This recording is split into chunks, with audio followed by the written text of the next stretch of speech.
My millionaire daughter gave her mother-in-law a beach mansion for Christmas. For me, a $30 massage voucher. I smiled and left quietly. The next morning, the documents I left on her doorstep revealed the truth. That loving family was bleeding her dry.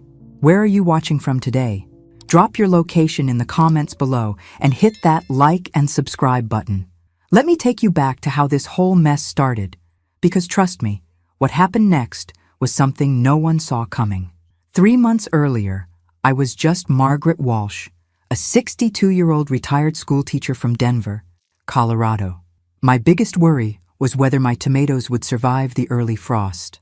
I lived in the same modest 2-bedroom house I'd bought 30 years ago when my husband died, leaving me with a 10-year-old daughter and a mountain of medical bills. That daughter, Emma, had always been brilliant. Valedictorian, full scholarship to Stanford, MBA from Wharton. While her classmates were partying, she was building business plans. By 35, she'd sold her tech startup for $87 million. Overnight, my little girl who used to eat cereal for dinner became one of Denver's wealthiest women. I was proud of her. Of course I was. But success changes people, and money changes them even more. The transformation started slowly. Emma moved into a mansion in Cherry Hills Village, the kind of place where the driveways cost more than most people's houses. She hired a personal chef, a housekeeper, and a stylist who charged more per session than I spent on groceries in a month. Then she met Bradley Morrison. Bradley was everything Emma thought she wanted in a husband. Tall, charming, Harvard Law School graduate with a trust fund and family money dating back to railroad barons. Their wedding was featured in Colorado Lifestyle magazine. The reception alone cost more than my annual pension. What bothered me wasn't the money she was spending. It was hers to spend. What bothered me were the little things. The way Bradley's eyes would light up when Emma mentioned a new investment. How his mother, Patricia Morrison, suddenly needed constant financial help despite supposedly coming from old money. At Christmas dinner last year, Patricia had tearfully explained how their family estate was being foreclosed on. Such a shame, she'd said, dabbing her eyes with a monogrammed handkerchief. 3 generations of Morrisons, and now it would be sold to developers. Emma, being Emma, immediately offered to help. Not a loan, a gift, purely out of the goodness of her heart. That was strike 1, but I kept my mouth shut. Strike 2 came when Bradley's investment firm needed capital. Another tearful family meeting, another generous gift from my daughter. $2.5 million this time. I started asking questions. Gentle ones, because I knew how Emma got when she thought someone was criticizing her husband. "Mom," she'd said, "you wouldn't understand business. You were a teacher." That stung, as if spending 40 years educating children didn't require intelligence or judgment. But I kept watching, and what I saw made my stomach turn. The way Patricia's tears would stop the moment Emma left the room. How Bradley would immediately check his phone whenever Emma mentioned her account balances. The subtle eye contact between them when Emma wasn't looking, like they were sharing some private joke. I'd tried to talk to Emma about it 3 weeks before Christmas. I'd chosen my words carefully, suggesting maybe they should slow down with the financial gifts until everyone knew each other better. Emma's response was swift and cold. "Mom, I think you're jealous. You've never had money, so you don't understand how family businesses work." Family businesses. Right. The same family that had needed $3 million in 8 months. Which brings us back to Christmas morning. I'd arrived at Emma's mansion at 9 a.m., carrying the presents I'd carefully chosen and wrapped. A beautiful cashmere scarf for Emma, a nice bottle of wine for Bradley, a gardening book for Patricia, who'd mentioned loving flowers. The living room looked like something from a magazine. A 12-foot Christmas tree covered in ornaments that probably cost more than my car. Presents wrapped in paper so expensive it seemed criminal to tear it open. Emma was practically vibrating with excitement as she announced she had special surprises for everyone. Bradley opened his first, keys to a new Mercedes-AMG, $70,000 of pure German engineering. Patricia went next. Emma handed her an envelope with trembling hands, tears already forming. "I know how much the family estate means to you," Emma said softly. "So I bought it back," Patricia screamed. Actually screamed with joy. The estate was worth $2.8 million. Emma had purchased it, renovated it, and was gifting it to her mother-in-law for Christmas. The hugs, the tears, the gratitude. It was like watching a Hallmark movie. If Hallmark movies featured people spending enough money to fund a small town's budget. Then Emma turned to me, her smile bright and expectant. "And for you, Mom." She handed me a small envelope. For a moment, my heart lifted. Maybe this was a deed to a little cottage somewhere, or stocks, or... I opened the envelope and stared. A gift certificate to Heavenly Touch Massage. $30? Good for one 30-minute massage at the strip mall location. The room went silent. Bradley cleared his throat awkwardly. Patricia studied her manicure. Emma was still smiling, but there was something cold in her eyes, something that said, "This is what you get for questioning my choices." "Thank you, sweetheart," I said quietly. "This is very thoughtful." I folded the certificate, put it in my purse, and stood up. "I should head home. Let you all enjoy your Christmas." "But Mom, we haven't had dinner yet," Emma protested, though her voice lacked conviction. "I'm actually quite tired. You understand." I kissed Emma's cheek, nodded politely to Bradley and Patricia, and walked out. In my car, I sat in Emma's circular driveway for exactly 3 minutes, staring at the mansion I'd just left. Through the windows, I could see my daughter's new family celebrating their expensive gifts. That's when I realized the truth that would change everything. This wasn't about the money. This was about respect.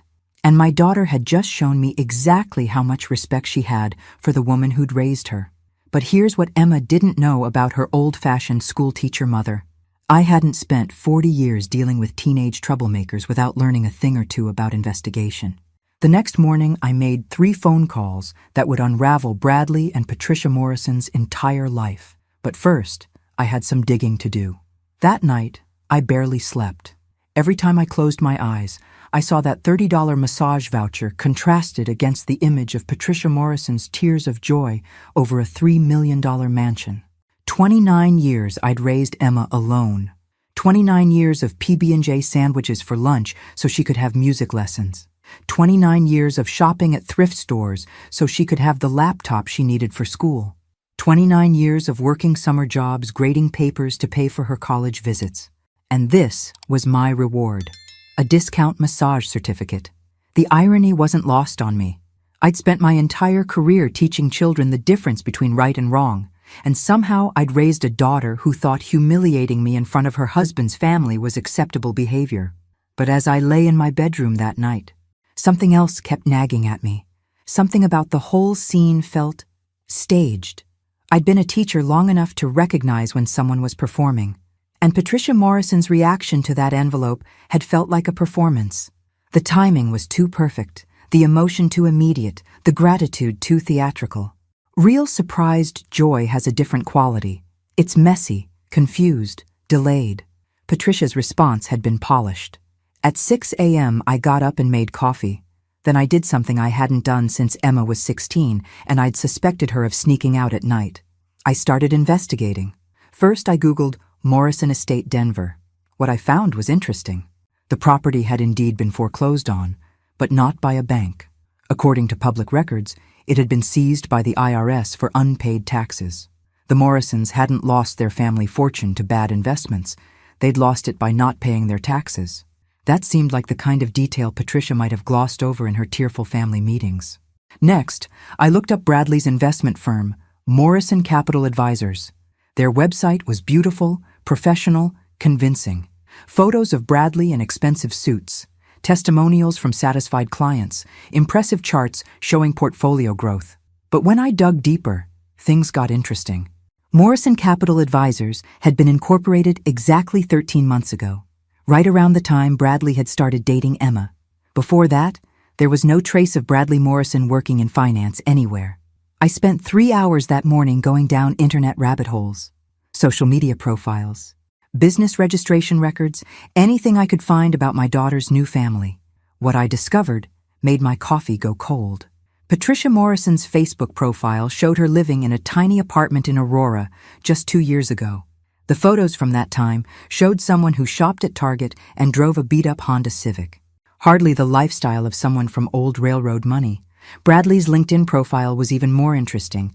It showed a gap in employment from 2019 to 2022. 3 years where the Harvard Law graduate apparently wasn't working anywhere. But here's what really caught my attention. Both Bradley and Patricia had only existed online since 2022. No digital footprint before that. No old photos with friends, no college memories, no family history. It was as if Bradley and Patricia Morrison had simply materialized out of thin air right before meeting Emma. By noon, I'd made a decision. I was going to call my friend Janet Henderson. Janet and I had taught together for 15 years before she retired and moved to Florida. What I hadn't told anyone was that Janet's retirement hobby was genealogy research. She'd become frighteningly good at tracing family histories and finding information that people preferred to keep hidden. "Margaret," Janet's voice was warm and familiar when she answered. "What a lovely surprise. How was Christmas?" "Complicated," I said. "Janet, I need a favor, and I need you to keep this between us." I explained what I'd discovered about Bradley and Patricia.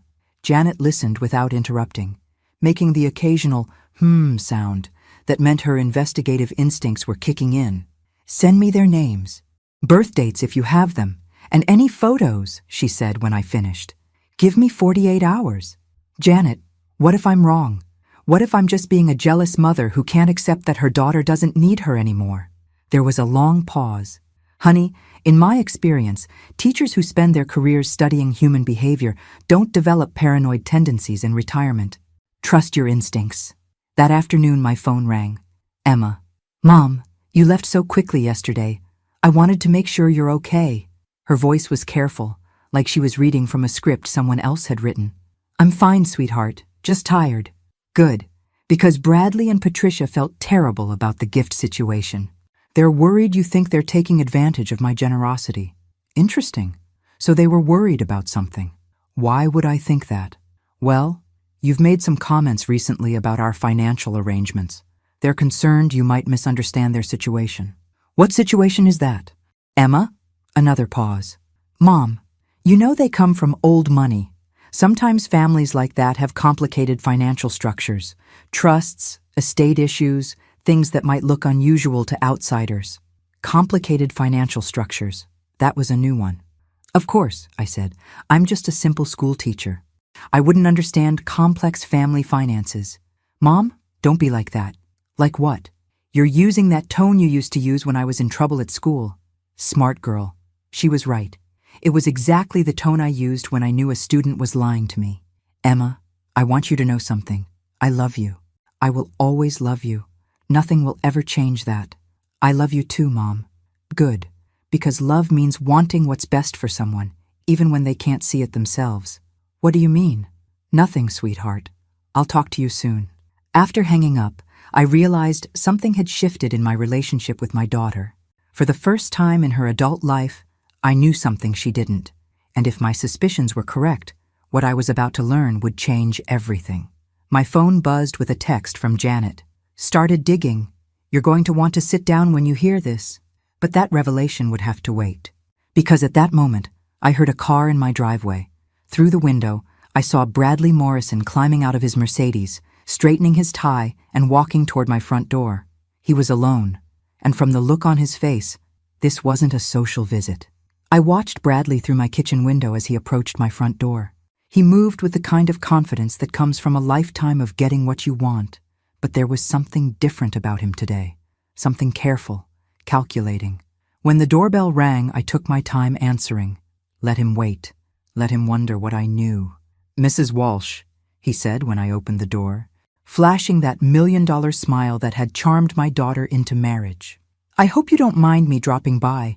I wanted to talk to you about yesterday." "Of course. Come in." I led him to the living room, gesturing to my late husband's old chair, while I sat across from him on the sofa. The furniture was older, well used, a stark contrast to the museum-perfect pieces in Emma's mansion. Bradley's eyes took it all in, and I could practically see him calculating the value of everything in the room. "Can I offer you coffee?" I asked. "That would be lovely, thank you." While I prepared the coffee, Bradley studied the family photos on my mantel. Pictures of Emma growing up, graduations, birthdays, all the moments that matter when you're building a family from nothing. "You raised an incredible daughter," he said when I returned with the coffee tray. "I certainly tried." He accepted the cup with the same gracious manner he probably used at charity galas. Mrs. Walsh, I'm here because I'm concerned. Emma mentioned you've had some reservations about our family's financial situation. I sipped my coffee slowly, buying time. What kind of reservations? Well, Bradley settled back in his chair. I understand why our circumstances might seem unusual to someone unfamiliar with old family wealth. Trust funds, estate management, tax structures, it can all appear quite mysterious from the outside. Mysterious is one word for it. Bradley's smile never wavered, but I caught something flicker in his eyes. The thing is, Mrs. Walsh, family reputations are delicate things. When there are questions about legitimacy or propriety, it can be very damaging, not just to Patricia and me, but to Emma as well. Was that a threat? Wrapped in expensive manners and delivered with a Harvard accent, but a threat nonetheless? What exactly are you asking me to do, Bradley? I'm asking you to trust your daughter's judgment. She's a brilliant businesswoman. If she believes in us, perhaps you could find it in your heart to do the same. I set down my coffee cup carefully. You know what I find interesting, Bradley? What's that? In all the months you've been part of this family, you've never once asked me about Emma's childhood. Never wanted to see baby pictures or hear funny stories about her growing up. Most men who love my daughter would be curious about her history. Bradley's smile faltered slightly. Well, we focus on the future rather than dwelling on the past. How convenient. I stood up, moving to the mantel where those family photos were displayed. Because Emma's past is fascinating. For instance, did you know that when she was 12, she started a neighborhood dog walking business? Made enough money to buy her own school supplies that year? That's lovely. She was always good at reading people. Could tell which dogs were friendly and which ones might bite just by watching their body language for a few minutes. I picked up a photo of teenage Emma, smiling in her graduation cap and gown. She got that skill from me, I suppose. 30 years of teaching gives you a sixth sense about people. You learn to spot the troublemakers, the liars, the ones who think they're smarter than everyone else. Bradley was no longer smiling. Mrs. Walsh, I'm not sure what you're implying. I'm not implying anything. I'm saying that my daughter might have excellent business instincts, but she's always had a blind spot when it comes to people who tell her what she wants to hear. And what is it you think I'm telling her? I turned to face him directly. That you need her money because of family honor and complicated circumstances, rather than the simpler truth that you need her money because you don't have any of your own. The mask finally slipped. For just a moment, Bradley's charming facade cracked, and I saw something cold and predatory underneath. You're Emma's mother, he said slowly, so I'm going to pretend this conversation never happened. But Mrs. Walsh, I would strongly advise you to be very careful about making accusations you can't prove. Is that a threat, Bradley? It's friendly advice. Emma values family harmony very highly. It would be a shame if anyone disrupted that harmony with unfounded conspiracy theories. After Bradley left, I sat in my living room for a long time, thinking. The man who just walked out my door had revealed more in 30 minutes than he'd probably intended. First, he knew I was suspicious, which meant Emma had told him about our conversations. Second, he was worried enough about those suspicions to come here personally. Third, he'd just threatened me, politely but unmistakably. But most importantly, he'd made a mistake. He'd assumed I was just a worried mother with vague concerns about her daughter's happiness. He had no idea I was conducting an actual investigation. My phone rang just as I was washing the coffee cups. Janet. Margaret, you sitting down? I am now. What did you find? Well, I've got good news and bad news. The good news is you're absolutely right to be suspicious. The bad news is it's worse than you thought. I gripped the phone tighter. Tell me, Bradley Morrison and Patricia Morrison don't exist. Well, they exist now, but they didn't before 2022. The identities are completely fabricated. My heart started pounding. What do you mean, fabricated? Professional job, new social security numbers, credit histories, educational records, the works. Someone paid serious money to create these people from scratch. But their backgrounds check out. Harvard Law School, the family estate, all fake. Harvard has no record of a Bradley Morrison graduating in any of their law programs. Ever. The Morrison estate your daughter bought? It belonged to a family named Kowalski who lost it in the housing crisis 10 years ago. Patricia Morrison never lived there. I sank onto my sofa, mind reeling. So who are they, really? That's where it gets interesting. Based on the facial recognition software I ran through some unofficial channels, your son-in-law is actually Marcus Delacroix, a con artist from New Orleans who specialized in romance scams until 2021. And Patricia? Nicole Beaumont, also from New Orleans. She's Marcus's partner, not his mother. They've been running long-term cons for years, targeting wealthy women. The room felt like it was spinning. How many women? At least 4 that I could find. All wealthy, all lonely, all separated from significant amounts of money before the relationship ended. Margaret, these people are professional thieves. I closed my eyes, thinking about Emma, my brilliant, successful, vulnerable daughter who'd never learned to guard her heart because she'd never needed to. There's more, Janet continued. I found a police report from Houston. Marcus and Nicole were questioned in connection with the death of a previous Mark, a wealthy widow who died under suspicious circumstances after changing her will. No charges were filed, but, oh my God. Margaret, you need to call the police. Tonight. I can't. Not yet. I have no proof they've done anything illegal here. Emma will think I'm crazy, and worse, she'll warn them I'm onto them. So what are you going to do? I looked out my window toward the direction of Emma's mansion, where my daughter was probably planning her future with 2 people who wanted to rob her blind. I'm going to get proof. But as I hung up the phone, I realized I'd already made my first mistake. I'd let Bradley know I was suspicious, and if Marcus Delacroix was as dangerous as Janet's research suggested, that might have been a fatal error. That night, I couldn't sleep. Every sound in the house made me jump. A tree branch against the window, the furnace kicking on, the neighbor's cat walking across my porch. Bradley's, Marcus's, parting words kept replaying in my mind. It would be a shame if anyone disrupted that harmony with unfounded conspiracy theories. At 3 a.m., I got up and checked all my door locks twice. By morning, I'd made a decision. If Marcus and Nicole were professional con artists, they'd be careful about electronic communications. But they were also human, and humans make mistakes when they think they're safe. I needed to get close enough to catch them making one of those mistakes. The opportunity came sooner than expected. Emma called at 10 a.m., her voice bright with forced cheerfulness. Mom, Patricia and I are going wedding dress shopping this afternoon for her niece's wedding next month. Would you like to join us? I thought it might be a good chance for you 2 to bond. Perfect. That sounds lovely, sweetheart. Really? Emma sounded genuinely surprised. I thought you might be busy. Never too busy for family, I said, putting just enough warmth in my voice to sound convincing. Wonderful. We're meeting at the bridal boutique in Cherry Creek at 2 p.m. After hanging up, I spent 20 minutes figuring out how to activate the voice recording app on my phone. Technology wasn't my strong suit, but desperation is an excellent teacher. The boutique was everything I'd expected, all crystal chandeliers and silk-covered settees, the kind of place where a simple veil costs more than most people spend on their entire wedding. Emma was already there when I arrived, chatting with a saleswoman about styles and budgets.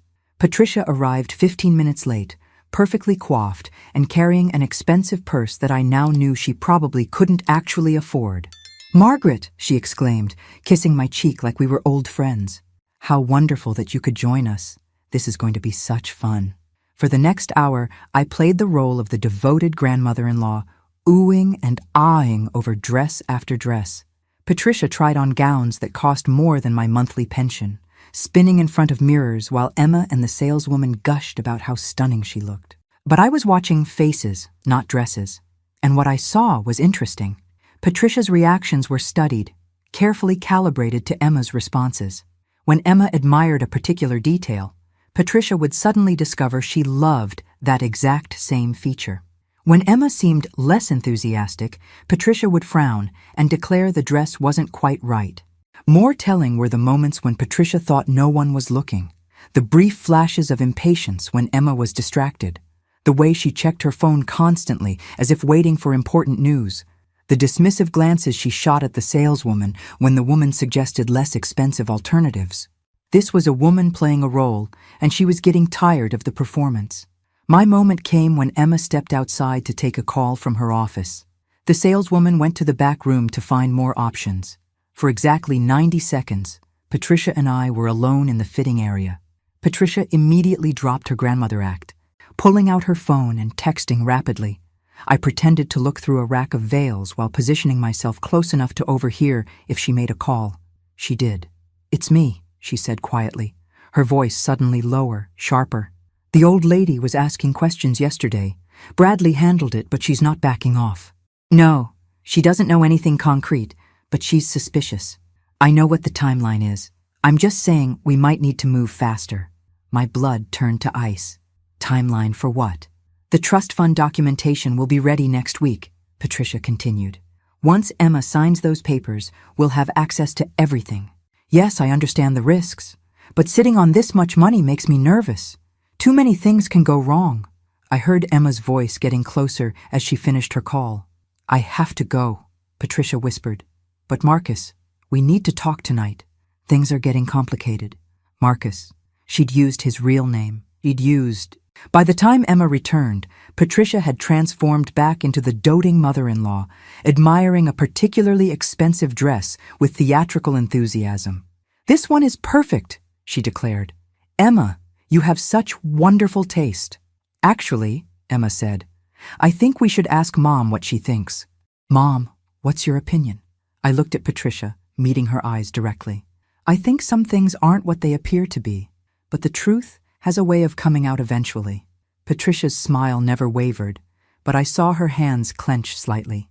"How profound," she said. "You're absolutely right. Authenticity is so important, don't you think?" The drive home was torture. Emma chattered happily about wedding plans and family bonding while I sat in the passenger seat, my phone in my purse with 90 seconds of recorded conversation that proved my daughter was being targeted by professional criminals. But when I tried to replay the recording at home, my heart sank. The audio was muffled, unclear, impossible to understand without knowing what to listen for. No court would consider it evidence.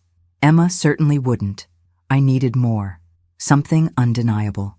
That evening, I did something I never thought I'd do. I called my nephew Tommy in Chicago. Tommy was my late sister's boy, now 38, and working in what he vaguely described as computer security. Growing up, he'd been the kid who could hack into the school's computer system just to prove he could. I'd always disapproved of his rebellious streak. Tonight, I was counting on it. "Aunt Margaret, this is unexpected. How are you doing?" "Tommy, I need a favor, and I need you to not ask too many questions about why." There was a pause. "Okay, what kind of favor?" "I need someone's phone records, text messages, call history, everything." Another pause. Longer this time. "Aunt Margaret, That's not exactly legal." "I know. I'm asking anyway. This isn't like you. What's going on?" I took a deep breath. "Someone is trying to hurt Emma financially, possibly physically. I have evidence they're criminals, but not enough to convince her or the police." Jesus. "Okay, send me whatever information you have about these people. But Aunt Margaret, if we do this, you need to understand the risks. If we get caught, I understand. Tommy, there's something else. I think they might be planning to speed up whatever they're doing." Tonight on the phone, the woman mentioned a timeline and said they might need to move faster. How much faster? I don't know. But I got the impression it was soon. "Then we don't have time for the subtle approach. Send me their phone numbers, full names, real and fake, and any other information you have. I'll see what I can find tonight." After hanging up, I sat at my kitchen table with a legal pad, writing down everything I knew about Marcus and Nicole. Every detail from their first meetings with Emma, every story they'd told about their backgrounds, every financial request they'd made. Looking at it all laid out, the pattern was obvious. They'd systematically isolated Emma from anyone who might question their motives, convinced her to make increasingly large financial commitments, and were now pushing toward some kind of final score. The trust fund documents Patricia had mentioned. What were those? Emma had never said anything about setting up a trust fund.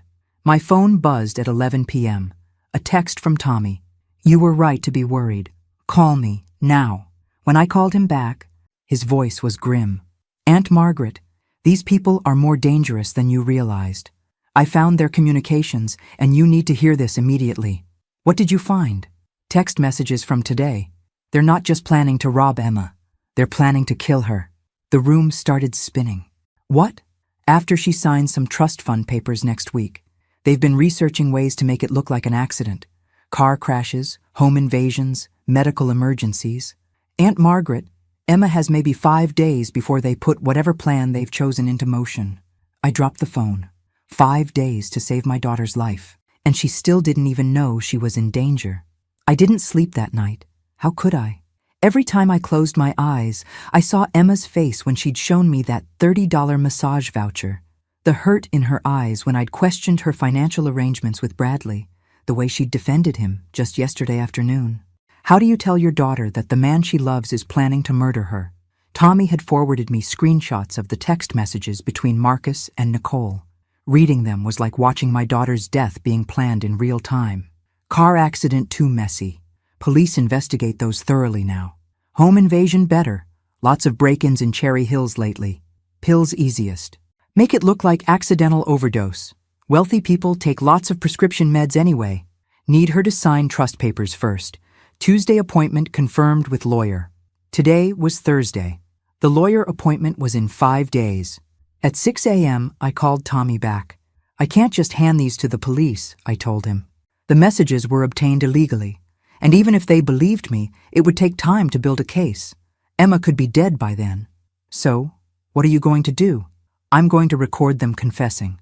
Aunt Margaret, that's incredibly dangerous. If they suspect you know, they already suspect I know something. Bradley, Marcus, came to my house yesterday to warn me off. I think I'm next on their list after Emma. There was a long pause. Then we need to move fast. I can help you set up recording equipment, but you'll need to get them talking about their plans. How? Give them a reason to panic. Make them think their timeline is compromised. I spent the morning working out a plan that was probably going to get me killed, but might save Emma's life. At noon, I called my daughter. Emma, sweetheart, I need to apologize for my behavior lately. I've been letting my worries about money cloud my judgment about Bradley and Patricia. Oh, Mom. Emma's voice was warm with relief. I'm so glad you called. I've been feeling terrible about our relationship.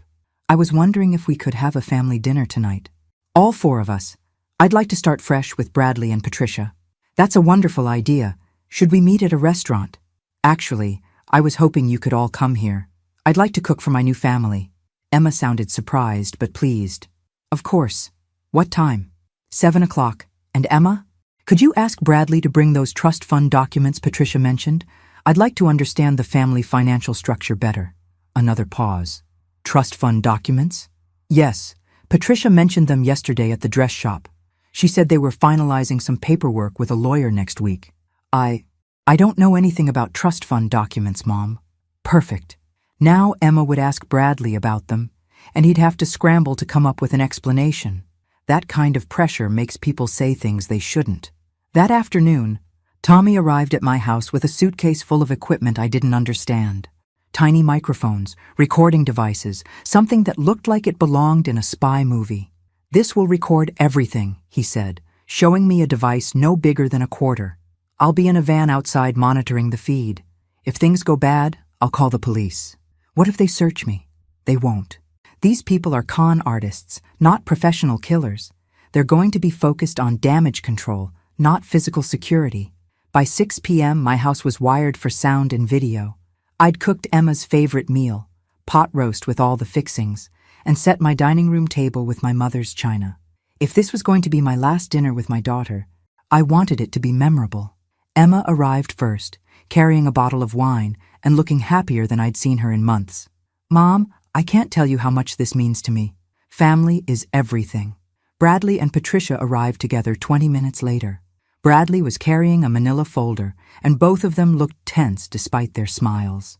Mrs. Walsh, Bradley said, kissing my cheek, thank you so much for this invitation. Patricia and I were thrilled when Emma told us. Dinner started pleasantly enough. I asked about their holiday plans, complimented Patricia's dress, even managed to laugh at one of Bradley's stories about his supposed Harvard classmates. But I was watching their faces, and what I saw was 2 people trying very hard to seem relaxed while calculating whether I was a threat. After the main course, I served coffee and brought up the topic I'd been waiting for. Bradley, Emma mentioned you brought some documents to show me. Something about a trust fund? Bradley and Patricia exchanged a quick glance. Emma looked confused.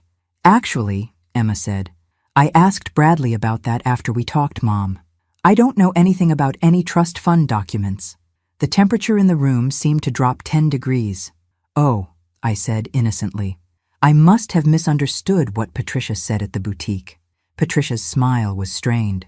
I think there might have been some confusion. We were discussing several different legal matters. What legal matters? Emma asked, turning to look at her husband. Bradley cleared his throat. Well, darling, Patricia and I have been working with attorneys to restructure some of our family holdings. Tax purposes, estate planning, that sort of thing. What family holdings? Emma's voice was getting sharper. Bradley, you told me your family lost everything in the foreclosure. Another glance between Marcus and Nicole. This was it, the moment when their story started falling apart. Not everything, Bradley said carefully. There are still some assets in various trusts and accounts. It's complicated. How complicated? Emma set down her coffee cup. And why is this the first I'm hearing about it? Patricia jumped in. Emma, dear, these are very sensitive financial matters. The kind of thing that requires discretion. Discretion from who? I'm his wife. Well, Patricia continued, family money often comes with conditions, confidentiality requirements, restrictions on disclosure. Emma stood up abruptly. Stop. Just stop. Bradley, I want you to explain to me right now what's going on. What trust funds? What confidentiality requirements? What assets? Bradley's mask was slipping. I could see the panic in his eyes as he realized their careful con was unraveling. Emma, please sit down. Let me explain. I'm listening. The truth is, when Patricia and I told you about our financial difficulties, we weren't being completely honest about the scope of our holdings. There are still significant assets, but they're tied up in complex legal structures. So you lied to me. We simplified the situation to avoid overwhelming you with technical details. Emma turned to Patricia. And you cried about losing the family estate. You took $3 million from me when you already had money? Patricia's composure cracked. Emma, you don't understand how these things work. Family wealth isn't just sitting in checking accounts. It takes time to access. Time? You needed time? So you decided to use my money as a bridge loan without telling me? It wasn't supposed to happen this way, Patricia said, her voice rising. We were going to pay you back once the trust documents were finalized. What trust documents? Emma shouted. That's when Bradley made his fatal mistake. The ones that give us access to your accounts, he snapped, then immediately went white as he realized what he'd just said. The room went dead silent. Emma stared at her husband like she'd never seen him before. What did you just say? That came out wrong. You said my accounts. Why would trust documents for your family money give you access to my accounts? Bradley looked at Patricia, panic clear on his face. Patricia looked back at him. And I saw something pass between them. A decision.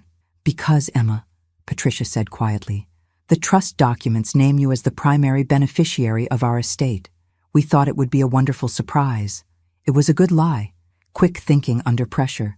But Emma was too smart, and she'd heard too much already. Show me the documents, she said. What? Show me the trust documents. Right now. Bradley opened the manila folder with shaking hands and pulled out a stack of papers. Emma grabbed them and started reading. I couldn't see the papers from where I sat, but I didn't need to. Emma's face told me everything I needed to know. These aren't trust fund documents, she said slowly.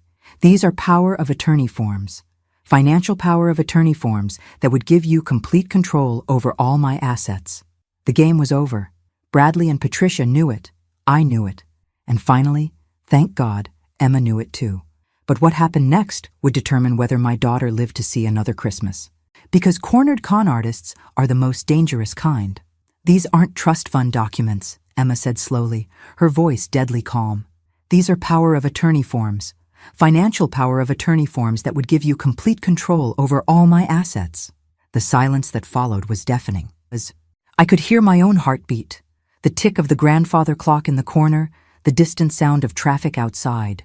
But in my dining room, nobody moved. Nobody breathed. Bradley's face had gone completely white. Patricia looked like she was calculating distances to the nearest exit. And Emma, my brilliant, trusting daughter, looked like someone had just explained to her that everything she'd believed about love and marriage was a lie, which, I supposed, someone just had. Emma, Bradley started, his voice shaking. You don't understand what you're looking at. I understand perfectly, she said, never taking her eyes off the papers. This document would give you the right to access my bank accounts, sell my investments, even put my house up for sale, all without my permission. It's not what it looks like. Really? Emma's voice was getting louder. Because what it looks like is that my husband and his mother have been planning to steal everything I own. Patricia finally spoke up, her grandmother act completely abandoned. Emma, you're being dramatic. These are standard estate planning documents that married couples. Standard for what? Standard for theft? I decided it was time to add fuel to this fire before they managed to talk their way out of it. Emma, I said quietly, there's something else you should know.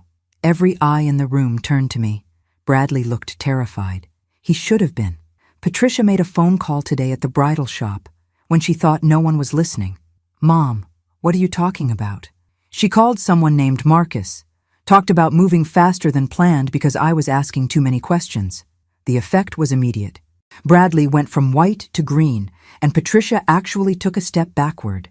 That's not, Patricia stammered. Marcus. Emma turned to stare at Bradley. Who's Marcus? I don't know anyone named Marcus, Bradley said, but his voice cracked on the lie. I pulled out my phone and played the audio recording I'd made at the boutique. It was muffled, but Patricia's voice was clearly audible saying Marcus's name. Emma listened to the entire thing twice. When it finished, she looked at her husband like she'd never seen him before. Your real name is Marcus, isn't it? Bradley's shoulders slumped in defeat. Emma, I can explain. Can you explain why your mother called you by a different name? Can you explain why you have power of attorney documents prepared without telling me? Can you explain why you need to move faster because my mother is asking questions? Yes, I can explain all of it. Then start explaining. Bradley glanced at Patricia, and I saw something pass between them. A moment of silent communication. Then Bradley straightened his shoulders and transformed back into the charming man who'd swept my daughter off her feet. The truth is, Emma, our situation is more complicated than we've told you. Yes, my legal name is Marcus Bradley Morrison. I go by Bradley because Marcus is associated with some unpleasant family history. The power of attorney documents were prepared as a precaution because of some ongoing legal issues with our estate. He was smooth, I had to give him that, taking just enough truth and wrapping it in just enough lies to sound believable. What kind of legal issues? Emma asked. The IRS has been challenging some aspects of our family trust. They've threatened to freeze our assets while they conduct their investigation. The power of attorney was suggested by our lawyers as a way to protect your assets in case they decide to expand their inquiry. It was a beautiful lie. Sophisticated, detailed, just plausible enough to give Emma hope that there was an innocent explanation for everything. But I had one more card to play. That's interesting, Bradley, I said. Or should I call you Marcus? Or would you prefer Marcus Delacroix? The reaction was instantaneous. Patricia gasped audibly. Bradley went completely rigid, and Emma looked between us with growing alarm. What did you just say? Emma asked. I said your husband's real name is Marcus Delacroix. He's a con artist from New Orleans who specializes in targeting wealthy women, and Patricia isn't his mother. She's his partner. Her real name is Nicole Beaumont. Emma stared at me like I'd started speaking a foreign language. Mom, that's insane. You can't just... I can prove it, I interrupted. I spent yesterday doing research. Real research, Emma. Police records, facial recognition software, the works. I pulled out the folder of information Janet had sent me. Photos of Marcus and Nicole from previous cons, police reports, newspaper articles about their other victims. This is your husband in Houston 2 years ago, calling himself Bradford Mitchell, engaged to a wealthy widow named Helen Crawford. This is Patricia, Nicole, in Phoenix, claiming to be his aunt, helping him access Helen's accounts.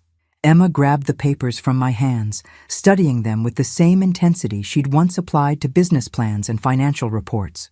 This woman died, she said quietly, looking at a newspaper clipping about Helen Crawford's fatal car accident. 3 days after changing her will to leave everything to Bradford Mitchell, I confirmed. And this one? Emma picked up another report. Diane Foster, Orlando.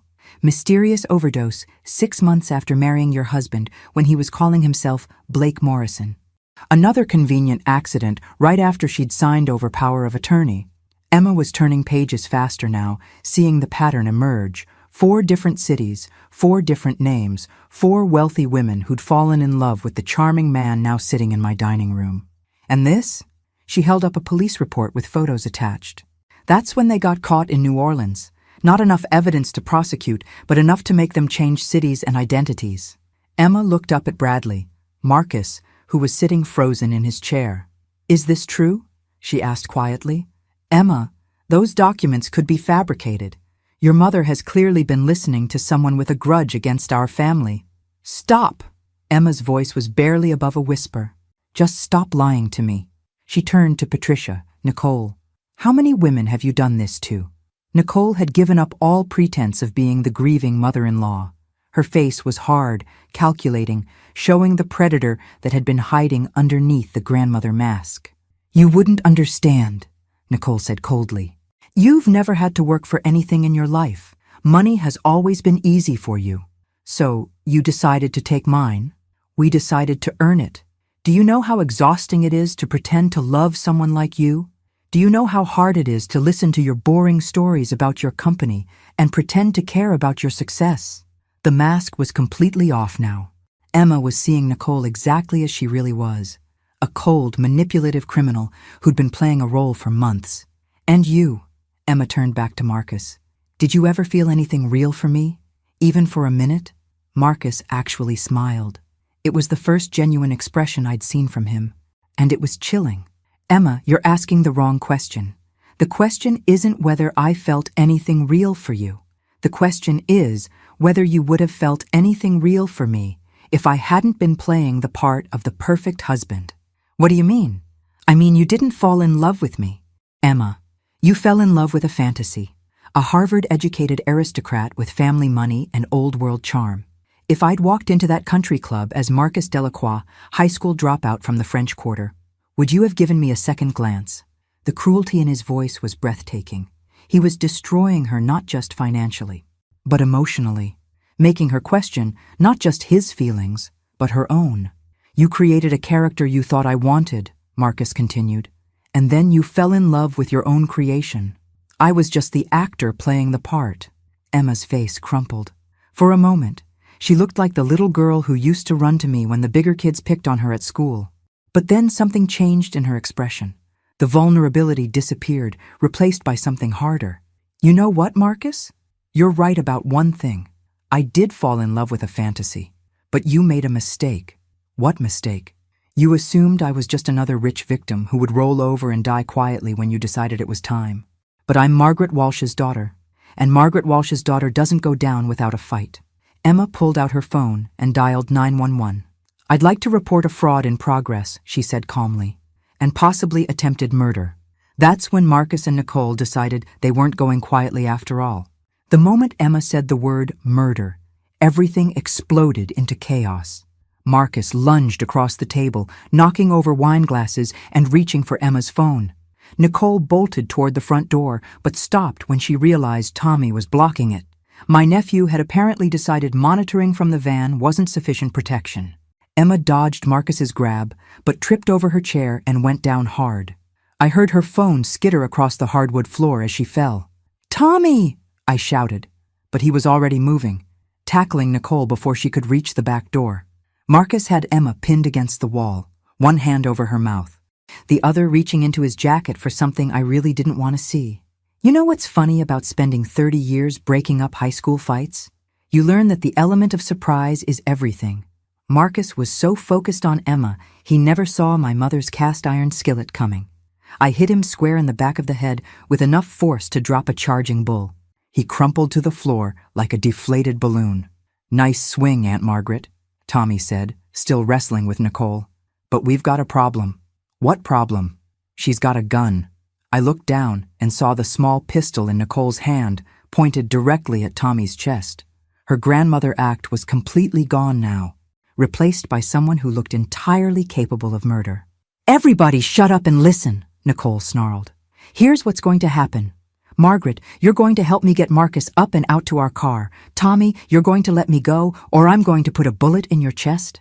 "Nicole," I said calmly, Or should I call you whatever your real name is today? My name is Nicole Beaumont, and I've been doing this a lot longer than you've been playing amateur detective. Yes, I know. I read about Houston, about Helen Crawford's mysterious accident 3 days after she changed her will. Nicole's eyes narrowed. Helen Crawford was a lonely old woman who was going to die anyway. We just made sure her money went to people who would use it properly. And Diane Foster in Orlando? Another lonely old woman? Diane was a drunk. She killed herself with pills and alcohol. We just happened to benefit from it. Emma was helping Marcus sit up. Blood trickling from where the skillet had connected with his skull. He was conscious but groggy, which was fine by me. And what was the plan for Emma? I asked, keeping my voice conversational. Another mysterious accident? Emma was going to overdose on sleeping pills next week, Nicole said matter-of-factly. Accidental, of course. Wealthy women take so many prescriptions these days. Very easy to mix up the dosages. I heard Emma gasp, but I kept my focus on Nicole. The longer I could keep her talking, the better our chances. But I ruined that plan by asking questions. You ruined nothing. We'll just have to be more creative now. Maybe a home invasion gone wrong, or a car accident. Rich women drive such dangerous cars. Nicole, Tommy said quietly, you're confessing to multiple murders while being recorded. You might want to think about that. Nicole laughed. You think I care about recordings? In 10 minutes we'll be gone. And you'll all be dead. Marcus has been planning for contingencies since we got to this boring city. That's when I realized we had a much bigger problem than one gun. What contingencies? I asked. Fire, Marcus mumbled, touching the back of his head and wincing. Gas leak in the basement. Place will go up like a matchbook. My blood turned to ice. You did something to my house? Insurance investigation will show faulty gas lines, Nicole confirmed. Old house, old pipes, tragic accident. 4 bodies found in the wreckage after an apparent family dinner went wrong. You psychopathic, Emma started, but Nicole cut her off. Enough talking. Margaret, help Marcus to the car, now. I looked at my daughter, at Tommy, at the home I'd lived in for 30 years that was apparently rigged to explode. Then I made a decision that probably saved all our lives. Okay, I said. I'll help you. Emma and Tommy both stared at me in shock. Mom, what are you doing? Emma whispered. I'm being practical, I said. Nicole, you're right. You've been doing this longer than I've been investigating. I'm a 62-year-old retired teacher. You're a professional criminal. I know when I'm outmatched. Nicole smiled triumphantly. Smart woman. But I have one question before I help you kill my daughter. What? How much time do we have before the gas explosion? Nicole checked her watch. About 6 minutes. Good. That's plenty of time. Plenty of time for what? That's when I smiled back at her. For the police to get here. Nicole's face went white. What are you talking about? I mean, the police have been listening to this entire conversation through the recording equipment my nephew installed. And they've been tracking your cell phone since yesterday when Tommy hacked into your communications. And they've had this house surrounded since you walked through my front door tonight. You're lying. Tommy, I said, would you mind letting Detective Rodriguez know it's safe to come in now? Tommy, bless his heart, was quick on the uptake. Already done, Aunt Margaret. They're moving into position now. The look on Nicole's face was worth everything I'd been through in the past week. Confusion, then fear, then pure rage. You set us up, she snarled. I set you up, I confirmed. Just like you set up Helen Crawford and Diane Foster and God knows how many other women. The difference is, I did it to save my daughter's life. You did it for money. Nicole was looking around wildly now, trying to figure out if I was bluffing. Marcus was struggling to stand up, still dazed from his encounter with my kitchenware. That's when the front door burst open and 6 police officers flooded into my dining room. Denver police, drop your weapons, get on the ground now. Nicole looked at the gun in her hand, then at the officers pointing much larger guns at her, then back at me. This isn't over, she said. Yes, I replied, it is.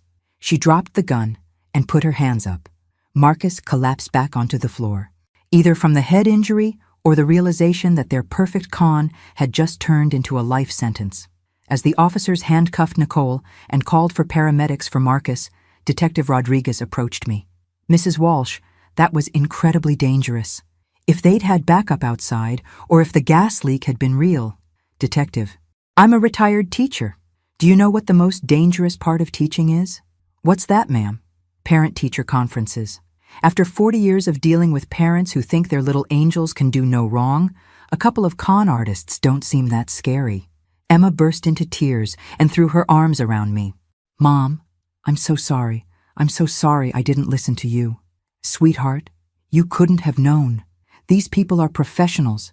They've been doing this for years. But the voucher, the way I treated you, Emma, the voucher doesn't matter. What matters is that you're safe. But it does matter. Mom, it matters because I let them convince me that you were the problem, that you were jealous and interfering instead of trying to protect me. Detective Rodriguez cleared his throat. Mrs. Walsh, we're going to need full statements from all of you. But first, we should probably check that gas leak story. 20 minutes later, the fire department confirmed that Marcus hadn't been bluffing about that either. They found a sophisticated timing device in my basement that would have turned my entire house into a fireball at exactly 9:47 p.m. It was now 9:52. We'd missed becoming a tragic news story by exactly 5 minutes. 3 days later, I was sitting in Detective Rodriguez's office reviewing the final details of what the police were calling the Morrison-Beaumont fraud case. We found evidence of at least 6 other victims, Detective Rodriguez told me. Going back 8 years, the total amount stolen is close to $14 million. How many of them died? 3 that we can confirm. Helen Crawford in Houston, Diane Foster in Orlando, and a woman named Patricia Weber in Miami. All supposedly accidental deaths that occurred right after they'd signed over power of attorney or changed their wills. I sat back in my chair, feeling overwhelmed. Emma could have been number 4. She would have been, if you hadn't figured out their game. What happens now? Marcus, his real name is Michael Brennan, by the way, is looking at charges in 4 states. Murder, fraud, conspiracy, identity theft. He'll never see the outside of a prison cell again. And Nicole? Nicole Beaumont is actually Sarah Chen. She's got warrants in 3 states under 2 other identities. She's also looking at life in prison. Detective Rodriguez handed me a thick folder. These are copies of all their communications that your nephew intercepted. Fair warning, some of it's hard to read. That evening, I sat at my kitchen table and read through every text message, every email, every recorded phone call between Marcus and Nicole. It was like getting a masterclass in human evil. They'd been planning Emma's murder for months, not just planning it, but enjoying the process, making jokes about how easy it was to fool her, placing bets on how long it would take her to sign the power of attorney documents, laughing about my pathetic attempts to interfere. The worst part was reading their analysis of Emma's personality. They'd studied her like scientists studying a lab rat, cataloging her weaknesses and vulnerabilities. Target is intelligent but emotionally needy, one of Nicole's reports read. Responds well to validation about her business success. Mother clearly represents authority figure she's trying to escape. Use this. Emma craves stability and traditional family structure, Marcus had written. Lost her father young, was raised by strong mother figure. She'll be drawn to older man who represents security and social status. They'd gotten into Emma's head so completely that they could predict her responses to their manipulation. They knew exactly which buttons to push, exactly what lies to tell, exactly how to make her distrust the one person who was trying to protect her. Me. My phone rang while I was reading. Emma. Mom, are you okay? You sounded strange when I called earlier. I'm fine, sweetheart. Just reading through some of the police reports. You don't have to do that. It's over. I know. I need to understand how they did it, how they got so deep into your life without you seeing who they really were. There was a long pause. Mom, I've been thinking about that too, and I realized something. What? They didn't just fool me about who they were. They fooled me about who you were. I didn't understand. What do you mean? I mean they spent months making me think you were the problem, that you were jealous of my success, threatened by my independence, resentful of my money. They convinced me that your concerns about them were really concerns about losing control over me. I remembered all those conversations where Emma had dismissed my questions. All those times she'd accused me of not understanding her new life. Emma, you don't have to. Yes, I do. Mom, they made me see you as the enemy, so I wouldn't listen when you tried to warn me. And it worked perfectly. I could hear tears in her voice. Sweetheart, you couldn't have known. But I should have trusted you. After everything you've done for me, everything you sacrificed to raise me, I should have known that if you were worried about something, there was a good reason. Emma, do you know what Marcus said to me when they were arresting him? What? He said the hardest part of the con was pretending to respect you. He said you were obviously a bitter old woman who couldn't stand that your daughter had outgrown her need for a mother. The cruelty of it took my breath away. Oh, Emma. And I realized that for months I'd been treating you exactly like that, like a bitter old woman who couldn't accept her daughter's success. You were being manipulated by professionals. That's not an excuse. You raised me to be smarter than that, to be more loyal than that. I could tell this conversation was breaking her heart, and it was breaking mine too. Emma, listen to me. You are the best thing I ever did with my life. You are brilliant and successful and kind, and I am proud of you every single day. What happened doesn't change any of that. But I treated you terribly. You treated me like a daughter who was trying to build her own life. There's nothing terrible about that. The Christmas present was petty and mean, and you've already apologized for it. We're done talking about the Christmas present. There was another long pause. Mom, can I ask you something? Anything. How did you know? I mean really know, not just suspect. What made you absolutely certain they were criminals? I thought about that for a moment. It wasn't any one thing. It was a pattern. Too many stories that didn't quite add up. Too many coincidences. Too many times their eyes went cold when they thought no one was watching. But you started investigating before you had proof. Yes. Why? What made you think it was worth the risk? I smiled, thinking about my daughter as a little girl, so serious and determined even then. Because you're my daughter, Emma, and mothers don't let their children get hurt if there's anything they can do to stop it. It's that simple. Even when their children are terrible to them? Especially then. Because being terrible to your mother usually means you're in some kind of trouble. She was crying now. I could hear it. I love you, Mom. I love you too, baby. After we hung up, I sat in my kitchen for a long time, thinking about the past week, about how close I'd come to losing Emma forever, about how easy it had been for two criminals to nearly destroy our relationship, but also about how strong the bond between a mother and daughter really is. Strong enough to survive manipulation, strong enough to overcome pride and stubbornness, strong enough to save lives when it matters most. The doorbell rang at 9 p.m. I opened it to find Emma standing on my porch, carrying a suitcase. I was wondering if I could stay here tonight, she said. The mansion feels too big right now. Too empty.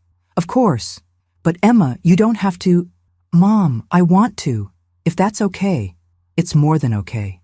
I helped her carry her suitcase to her old bedroom, the one I'd kept exactly the same since she'd moved out years ago. The twin bed with the pink comforter, the desk where she'd done her homework, the walls still decorated with her high school achievement awards. It looks exactly the same, she said, sitting on the bed. I always hoped you'd come home to visit. I'm sorry it took a near-death experience to get me here. Emma, we've both apologized enough. From now on, we're only moving forward. She nodded, then looked around the room again. You know what's funny? This room feels safer than anywhere I've been in months. Even knowing that Marcus and Nicole had been in this house, planning to kill us all. Why? Because this is where you protected me when I was growing up, and now you've protected me again. I sat down next to her on the bed. You know what I figured out this week? What? That being a mother never stops. It doesn't matter if your child is 10 years old or 35 years old. It doesn't matter if they're living in your house or living in a mansion across town. When someone threatens your child, you respond the same way you did when they were small. You fight back. You fight back, I confirmed. And you don't stop fighting until they're safe. Emma leaned against my shoulder the way she used to when she was little and needed comfort. I'm going to sell the mansion, she said quietly. Emma, you don't have to do that. What happened there wasn't your fault. I know, but I don't want to live there anymore. Too many bad memories. Too many reminders of how easily I was fooled. So where will you live? I was thinking maybe I could look for something closer to you. Maybe somewhere in this neighborhood. I smiled. That would be nice. And Mom? I want to start having dinner together once a week. Real dinner, where we actually talk about our lives. I'd like that very much. And maybe you could teach me to cook some of your recipes. I've been eating restaurant food for so long, I've forgotten what real home cooking tastes like. Emma, are you sure this is what you want? You've built an incredible life for yourself. I've built an incredible career for myself. But I forgot to build a life. I forgot about the things that actually matter. What things? Family, real relationships, people who care about you for who you really are, not for how much money you have. She was quiet for a moment, then added, Marcus was right about one thing. I did fall in love with a fantasy, but it wasn't just about him. I fell in love with the fantasy of who I thought I was supposed to be. Rich, independent, living in a mansion, married to someone from old money. And now? Now I want to be someone real. Someone who knows the difference between people who love her and people who want to use her. I hugged my daughter tight, thinking about how much we'd both learned in the past week. Emma, you want to know a secret? What? That $30 massage voucher? I never used it. Why not? Because every time I looked at it, it reminded me that something was wrong with your life, and I knew I needed to stay alert until I figured out what it was. Emma laughed through her tears. So, in a weird way, it was the perfect gift after all. In a very weird way, yes. Should we frame it? Absolutely not. Some reminders are better forgotten. But as we sat there in Emma's childhood bedroom, I realized that wasn't true. The best reminders, the ones about love and loyalty and the lengths mothers will go to protect their children, those are the ones worth keeping forever. Sarchi, 2 weeks after Marcus and Nicole were arrested, I got a phone call that changed everything I thought I knew about their case. Mrs. Walsh, this is Agent Sarah Chen with the FBI. Could you come to our field office this afternoon? There's been a development in the Morrison-Beaumont investigation. What kind of development? The kind that's better discussed in person. The FBI field office was nothing like I'd imagined. Less dramatic lighting and more fluorescent bulbs than the movies would have you believe. Agent Chen turned out to be a serious woman about Emma's age, with kind eyes and the demeanor of someone who'd seen too much human cruelty. Mrs. Walsh, thank you for coming. I want to start by saying that your investigation was remarkable. Without your work, we would never have uncovered the scope of this operation. Operation? That's what I wanted to discuss with you. Marcus Brennan and Sarah Chen, the people you knew as Bradley and Patricia Morrison, weren't working alone. My blood went cold. What do you mean? Agent Chen opened a thick file and spread photos across the conference table. We've been tracking an organized crime ring that specializes in long-term confidence schemes targeting wealthy individuals. What happened to your daughter wasn't random. It was part of a much larger operation. She pointed to a photo of a distinguished older man I'd never seen before. This is Vincent Torres. He runs the organization that trained and deployed Marcus and Sarah. They've been operating for over 15 years. How many victims? 43 that we've identified so far. Total theft amounts to over $60 million, and Mrs. Walsh, at least 12 of those victims died under suspicious circumstances. I stared at the photos, feeling sick. They've been doing this for 15 years? Torres recruits people like Marcus and Sarah, intelligent, attractive criminals with flexible consciences. He trains them in long-term manipulation techniques, provides them with false identities, and sends them to target wealthy individuals. How do they choose their targets? Very carefully. They look for people who have money, but also emotional vulnerabilities. Recent widows, successful women who've never married, people who've been isolated from their families by circumstances. Agent Chen pulled out another photo. Emma fit their profile perfectly. Young, wealthy, no close family except for you. Hungry for the kind of traditional family structure she'd never had. So they created Bradley Morrison specifically to appeal to her. Exactly. Torres's organization maintains extensive psychological profiles on potential targets. They knew exactly what kind of man Emma would fall for before Marcus ever introduced himself to her. The scope of it was overwhelming. Agent Chen, how did you find out about Torres? Sarah Chen broke yesterday. She talked? She did more than talk. She offered to testify against Torres in exchange for a plea deal. I leaned back in my chair, trying to process this. Why would she do that? Because Torres had a backup plan for your situation. When it became clear that you were interfering with their operation, Torres ordered them to eliminate not just Emma, but you as well. Sarah claims she was willing to go through with Emma's murder, but killing you wasn't part of their original agreement. So she has moral boundaries after all. More like professional boundaries. Sarah Chen is a sociopath, Mrs. Walsh. She doesn't feel guilt or remorse about her crimes, but she does feel anger when her boss changes the rules without consulting her. Agent Chen showed me transcripts of recorded conversations between Torres and his team. These are from Sarah's phone. She was recording Torres without his knowledge, probably as insurance in case something went wrong. I read through the conversations, growing more horrified with each page.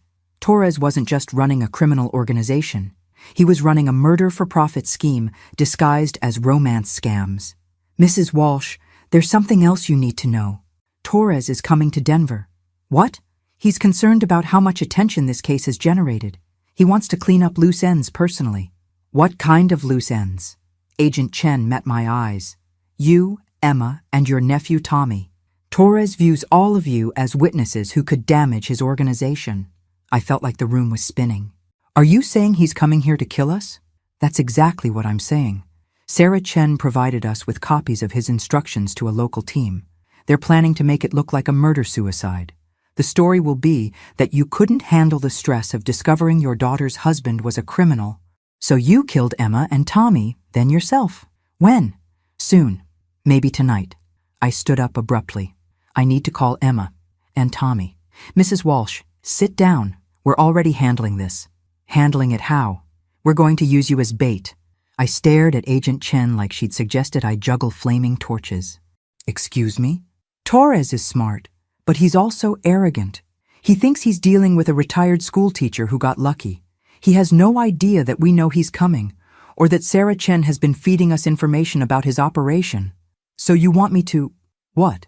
Sit in my house and wait for professional killers to show up? We want you to maintain your normal routine while we monitor Torres's team. When they make their move, we'll be ready. Agent Chen, with all due respect, that's the stupidest plan I've ever heard. Mrs. Walsh? No, absolutely not. I'm not using my daughter and nephew as bait for a crime boss who's already killed at least 12 people. Agent Chen leaned forward. Mrs. Walsh, Torres is going to come after you whether we catch him now or later. This way we control the circumstances. We choose the location, we choose the timing, and we have backup ready. And if something goes wrong, nothing will go wrong. We've done this before. I thought about that for a long moment. Then I thought about something else. Agent Chen, what if I said I had a better idea? What kind of idea? The kind that turns the hunter into the hunted. The kind that gives Torres exactly what he thinks he wants, right up until the moment he realizes he's made a fatal mistake. Mrs. Walsh, you're not a trained agent. No, but I am a trained teacher. And after 40 years of dealing with bullies, I've learned something important about them. What's that? They always underestimate the people they think are weak, and that overconfidence is always their downfall. Agent Chen studied my face for a long moment. What did you have in mind? I smiled. I'm going to give Vincent Torres the performance of his life, and when it's over, he's going to wish he'd never heard the name Margaret Walsh. But first, I had some shopping to do. Because if I was going to take down a crime boss, I was going to need more than just a cast iron skillet. Though I have to admit, that skillet had served me pretty well so far. Vincent Torres was nothing like I'd expected a crime boss to look. When he walked into the coffee shop where I'd agreed to meet him, he looked like someone's grandfather heading to church. Silver hair, kind eyes, expensive but conservative suit. The kind of man you'd trust to hold your purse while you used the restroom. Which, I supposed, was exactly the point. Mrs. Walsh, he said, extending his hand with a warm smile. Thank you so much for agreeing to meet with me. I know this situation has been terribly difficult for your family. I shook his hand, noting the firm grip and the genuine warmth in his voice.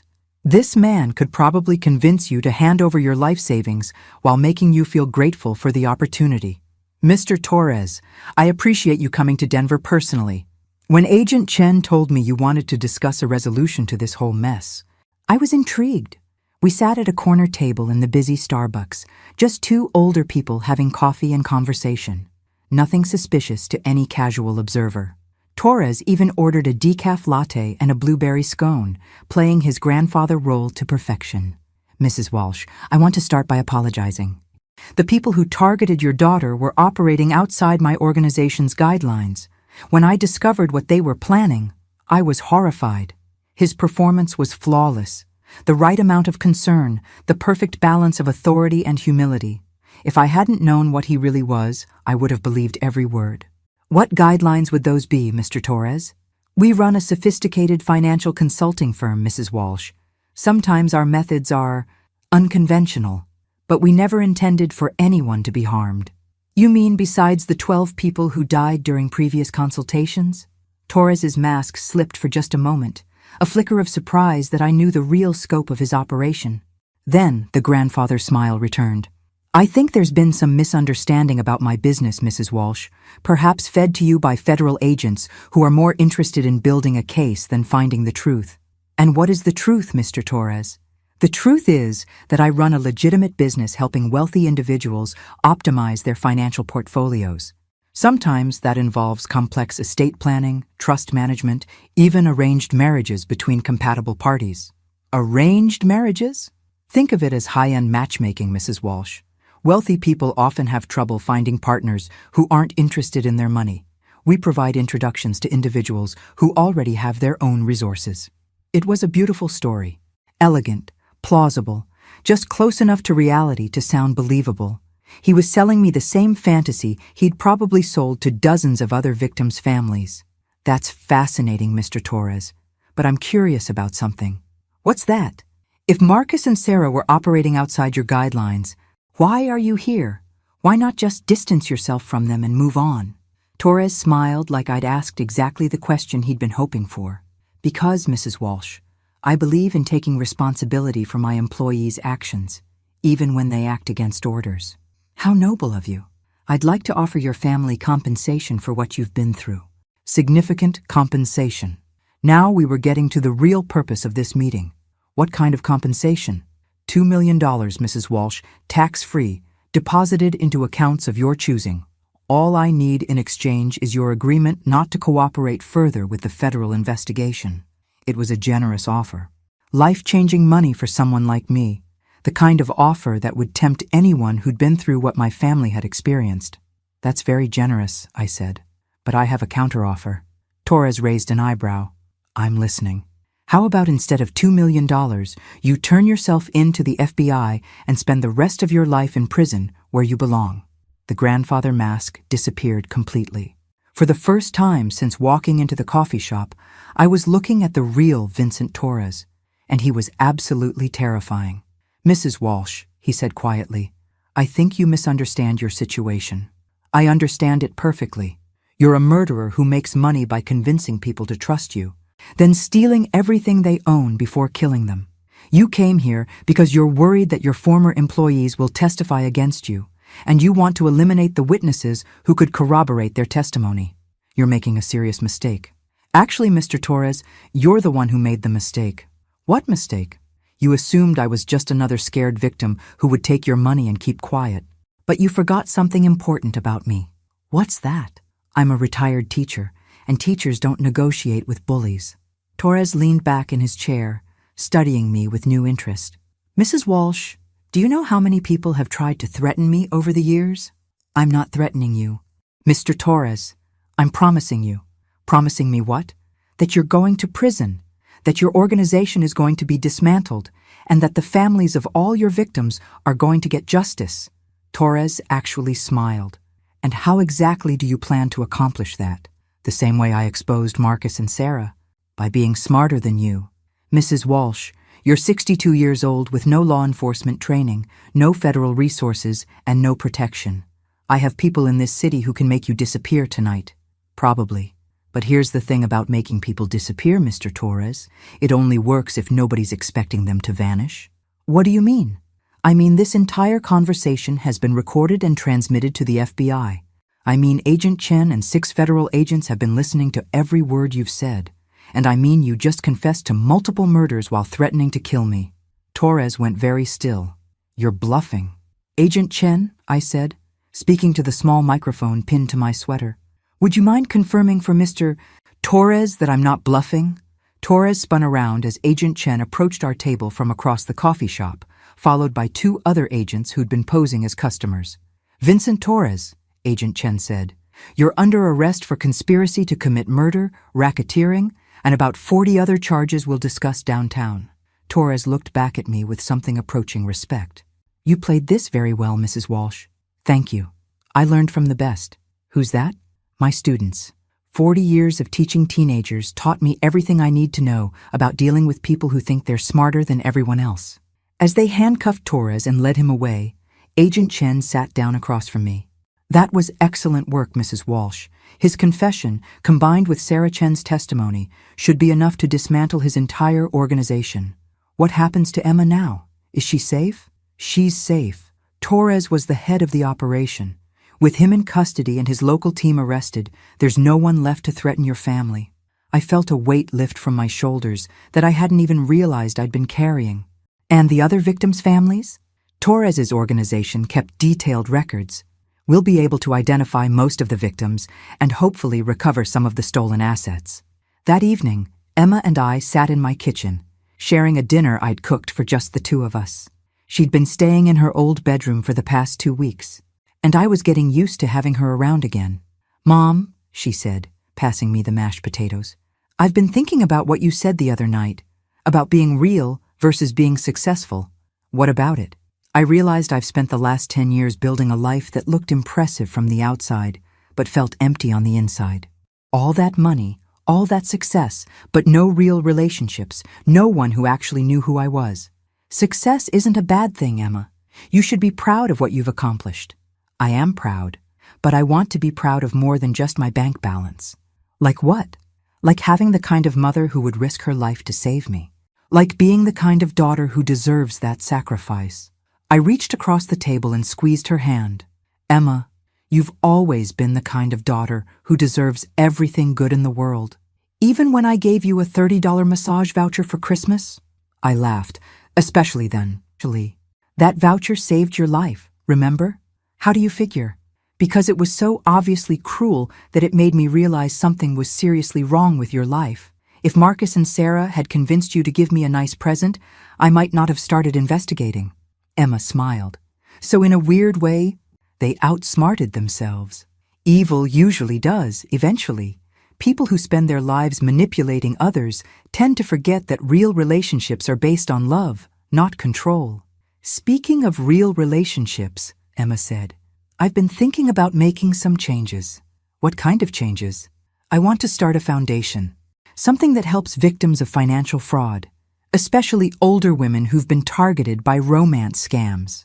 "Emma, that's a wonderful idea. I was hoping you might want to help me run it.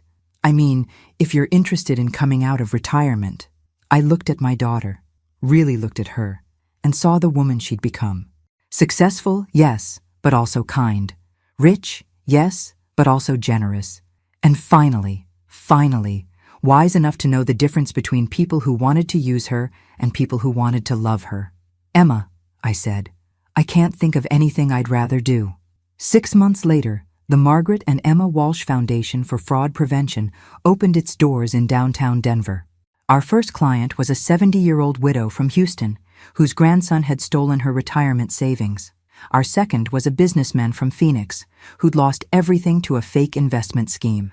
By the end of our first year, we'd helped recover over $3 million in stolen assets and provided counseling services to more than 200 fraud victims. Emma kept her promise about weekly dinners. Every Sunday, she comes to my house and I teach her to cook something new. Last week, it was my mother's famous pot roast. This week, we're trying homemade bread.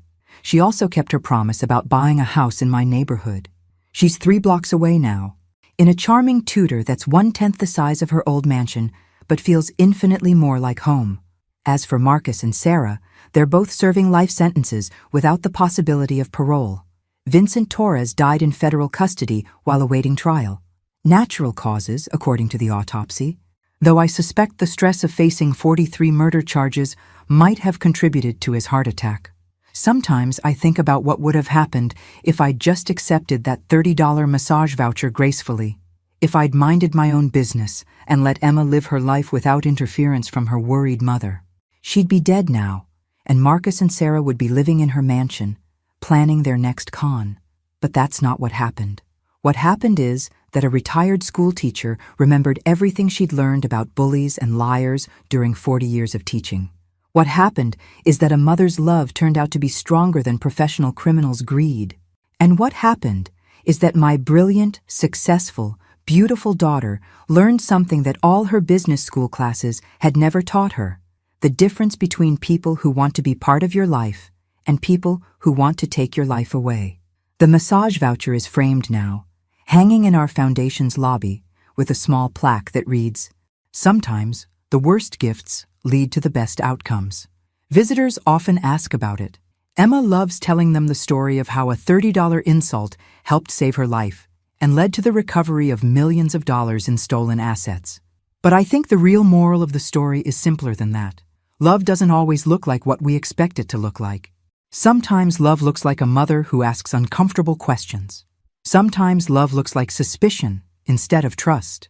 Sometimes love looks like a cast-iron skillet to the back of a con artist's head.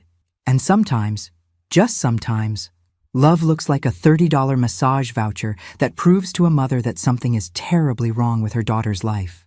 Because the best gifts aren't always the most expensive ones. Sometimes the best gifts are the ones that save your life.